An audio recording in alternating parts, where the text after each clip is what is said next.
Hello, everyone, and welcome back to the Suzanne and Sarah YouTube channel. I'm Suzanne Moore, Realtor here in beautiful sunny Bend, Oregon with Realty One Group Discovery and the founder of the Central Oregon Investor Network, which brings together investors not only from Central Oregon, but from all over the country to learn from one another, share resources, and create more passive income in our lives through real estate investments. We've also founded the Primo Private Money Lending Academy. If that is something you're interested in, there are links in the show notes. So today we are talking about real estate insurance for investors, like snooze fest. I know it's like everyone's least favorite topic, but you guys, it's so important because this is the thing that most investors love to ignore until it's too late. So don't be one of those people. Have your insurance broker on speed dial.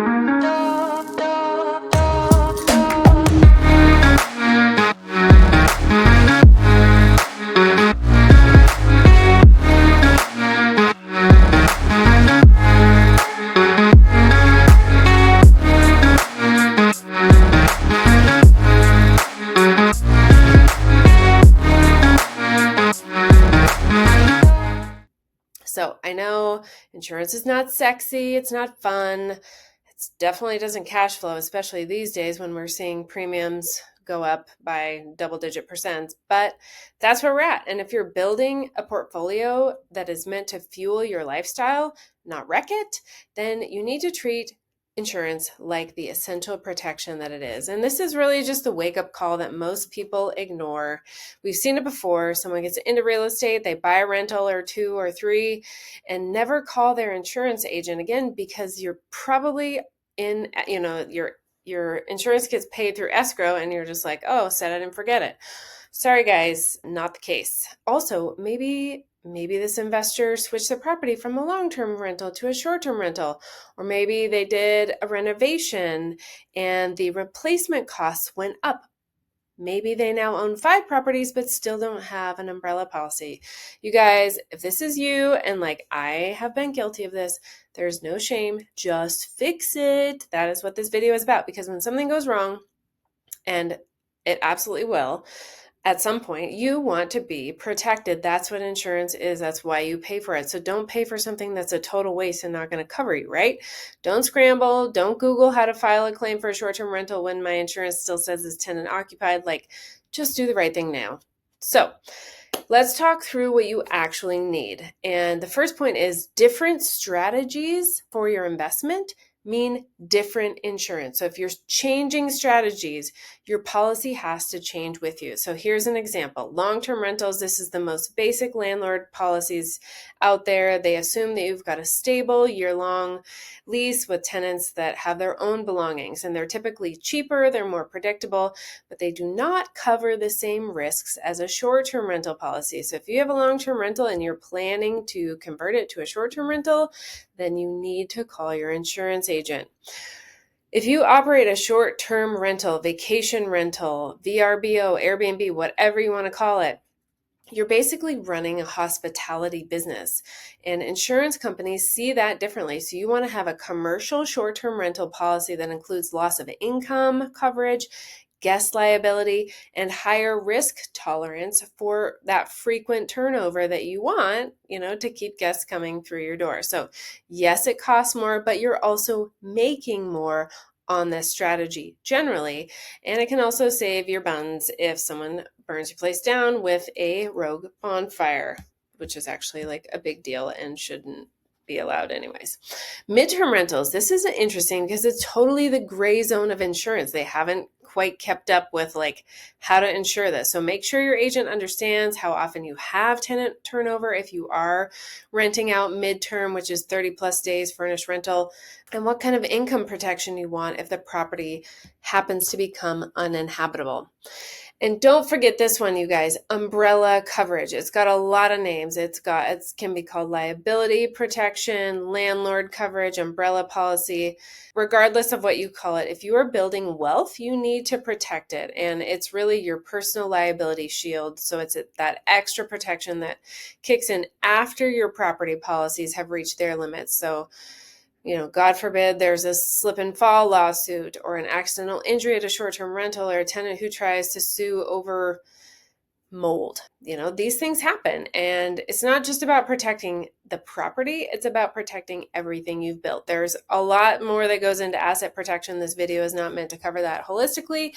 Just know that an umbrella policy can also help shield you from that risk. So you want to be protecting your cash flow, your capital, and ultimately your freedom.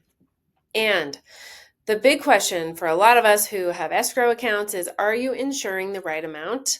The answer is probably not, because replacement costs are not what they were pre-COVID or even 3 years ago for that matter. Like labor costs are up, material costs are up. Time to rebuild takes longer because people are busy. So if your policy has not been updated recently, you could be underinsured and not even know it. So you need to talk to your agent yearly.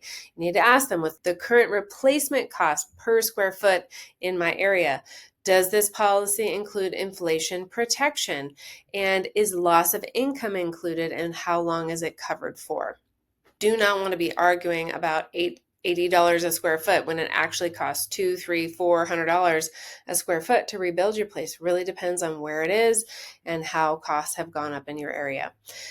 So you need some systems to stay on top of this. And here's how we manage it across a multi-property portfolio. We keep a master property tracker with policy numbers, renewal dates, carrier contracts, strategies, and premium amounts so that we can see how this is changing year over year. We know insurance premiums go up every year regardless of whether we file a claim, even though that's super annoying.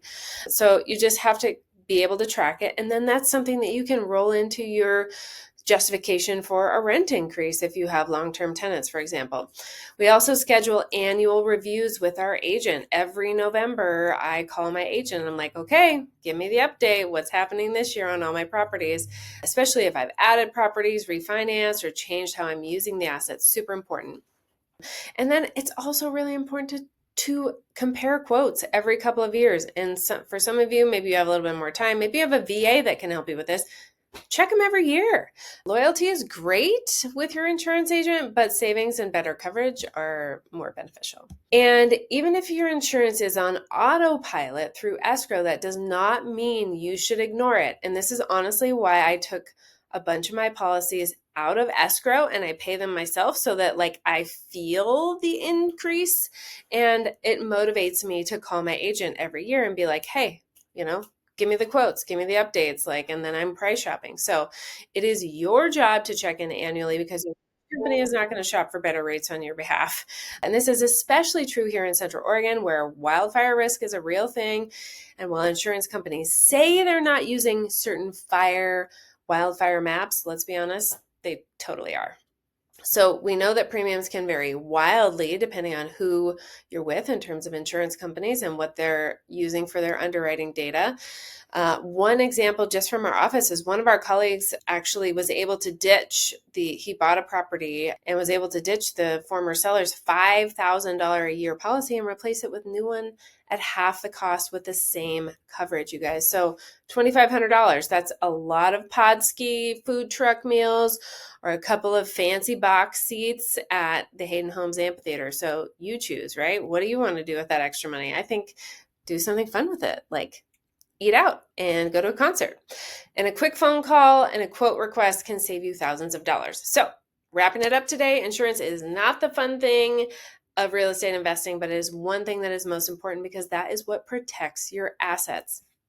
All the hard work you've put in to build the income, the freedom, and the options can be wiped out in one uninsured or underinsured event. So take the 30 minutes, call your agent, run the numbers, add that umbrella policy, because protecting your portfolio is smart business, and that is what we are all about. So if you would like to see a copy of our insurance tracker template or a referral to our go-to investor savvy insurance agent, send us a message and we will hook you up. And we thank you for joining us today for how to protect your freedom and your investments with insurance as a real estate investor.